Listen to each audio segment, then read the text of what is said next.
Tonzillit yoki anginani davolamasligini oqibatda kelib chiqishi mumkin bo'lgan asoratlar asosan keltirib chiqaruvchi faktor, ya'ni bakteriya Streptococcus A guruhdagi beta gemelitik streptokok hisoblanadi. Ko'p ota-onalar kechiktirgan holatlarda, hatto paratonzillar abses bo'lgan holatda olib kelishadi yoki yiringlab tana harorati tushmagan holatda bo'g'imlardagi og'riqlar, yurak sohasida og'riqlar bilan olib kelishadi.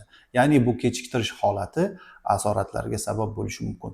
Shuning uchun men ogohlantirish tariqasida bo'lishi mumkin bo'lgan asoratlar qisqacha aytib o'taman.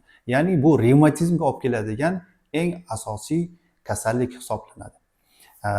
Revmatizm bu bo'g'imlarni yallig'lanishi, revmatoid artrit, yurak miokardi hamda klapanlarning zararlanishi, revmatik kardit hamda buyrak to'qimasi